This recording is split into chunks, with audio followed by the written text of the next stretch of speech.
Have you ever caught a whiff of sizzling bacon and been instantly transported back to a red vinyl booth beneath neon lights?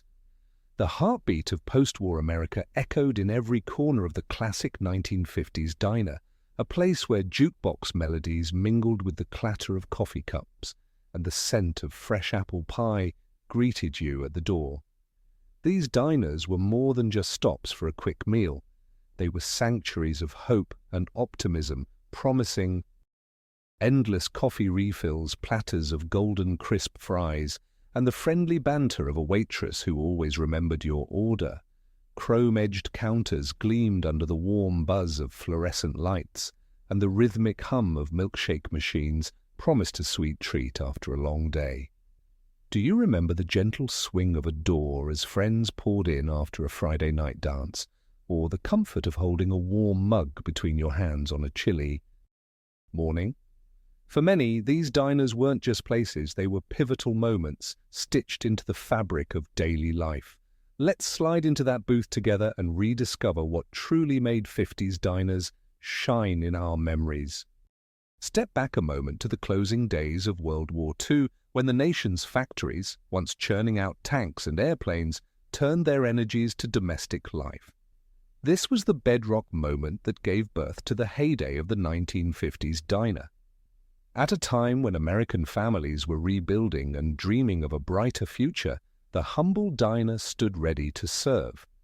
But the story actually begins decades earlier, and it's a tale flavored with ingenuity, grit, and no small measure of American dream chasing. The very first diners weren't even restaurants as we'd recognize them today. They were horse-drawn lunch wagons, started in the 1870s by an enterprising young man named Walter Scott in Providence, Rhode Island. The idea was simple: serve hot, affordable food to factory workers and night owls right where they needed it.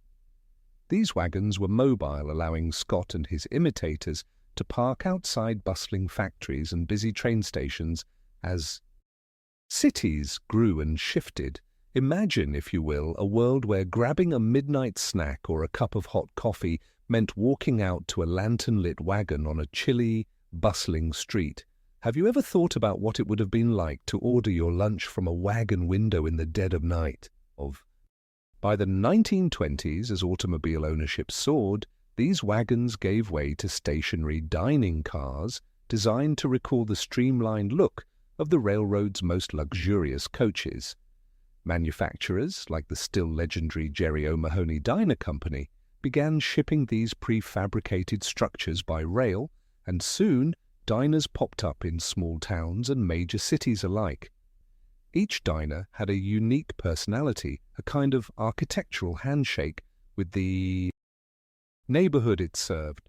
The classic railcar shape, with its gleaming stainless steel and curved edges, quickly became a symbol of 20th century Americana.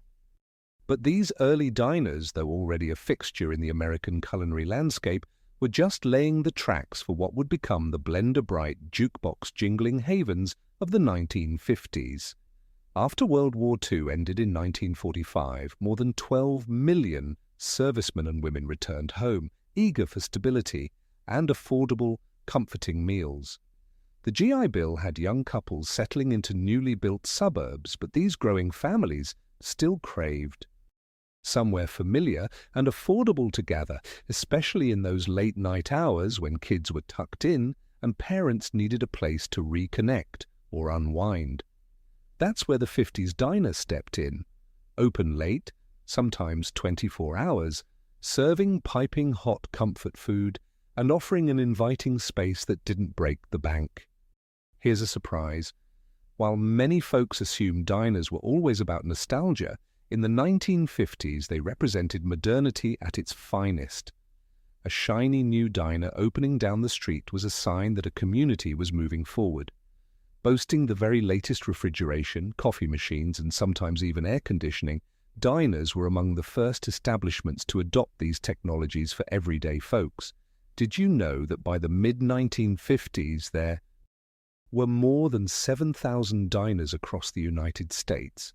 That's more than double the number just a decade earlier. The rapid expansion wasn't just due to population growth, it was fueled by the uniquely American faith in progress and the pleasures of daily life. Of course, the look and feel of diners reflected America's post-war optimism. The exteriors exploded with bold, futuristic forms. Neon signs blazed with calligraphy and stars, geometric flourishes and chevrons crowned facades, and glass blocks sparkled in the sunlight. Inside, booths with red or turquoise vinyl seats snuggled against walls, and formica-topped counters gleamed under cheerful, tubular lighting. The environment felt fresh, hopeful, maybe even a little bit glamorous, especially for the cost of a 35-cent cheeseburger. But diners were never just about food or decor. They were about people and about the pulse of society. If you were a shift worker rolling in at the crack of dawn, a teenager sneaking a cherry Coke on a Friday night, or a family out for a special treat after Sunday service, the diner's doors were always open. Could you imagine a time today when a single place welcomed such a cross-section of America? Truckers, teens, teachers, parents, late night, poets and early morning commuters, all under the same roof. Some diners of the 50s even introduced counterculture in another sense, a pace and style of service that matched the rhythm of the dawning modern age. The counter-waiter, quick with a refill or a bit of gentle ribbing, symbolized a new era of sociability. You might not believe it, but a 1952 study noted that some of the most important community news was exchanged not in the newspaper, but across the counter at the local diner. Of course, not everything about early diners was glimmer and gloss. Many were small operations, often family-owned, with entire generations putting in long hours to keep the griddle hot and customers happy. An interesting twist, some of the most enduring diners were actually founded by immigrants, whose recipes, think Greek omelettes or the classic New Jersey-style pork roll, secretly expanded the traditional American menu. How many American food traditions, do you suppose, quietly originated from a Greek or Irish family behind the counter of a busy diner? And while the 1950s are forever associated with the golden age of diners, it's worth noting how these establishments adapted around rapid social change. The highway boom, spurred by Eisenhower's 1956 Interstate Highway Act, meant diners began appearing not just in cities, but gleaming beside brand-new ribbons of asphalt, inviting travelers to pull in for coffee and pie at all hours. The spread of suburbia shaped the look and operation of diners. 2. The classic urban lunch cart was now replaced by a standalone structure with a parking lot built to accommodate cars and their hungry young passengers. As you picture these diners lighting up sleepy suburban corners, think for a moment. What did the diner mean to you and your family growing up? Was it a place for special outings, or just the background hum to your daily routine?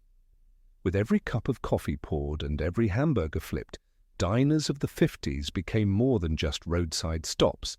They became symbols of what America aspired to be: open, welcoming, and always serving up a little taste of home. But the story doesn't end with the chrome and neon of their exteriors or the hum of voices inside. As the era of the classic 50s diner unfolded, new technologies and appetites continued to reshape them from within.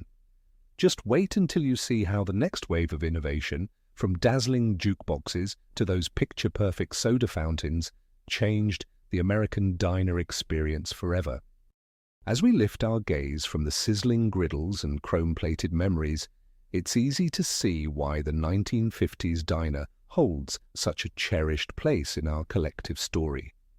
Throughout our exploration, we've walked through the doors of history, past those flashing neon signs and into the heart of communities where waitresses in crisp uniforms offered warm smiles and the low hum of conversation mixed with the tinkle of a jukebox in the background.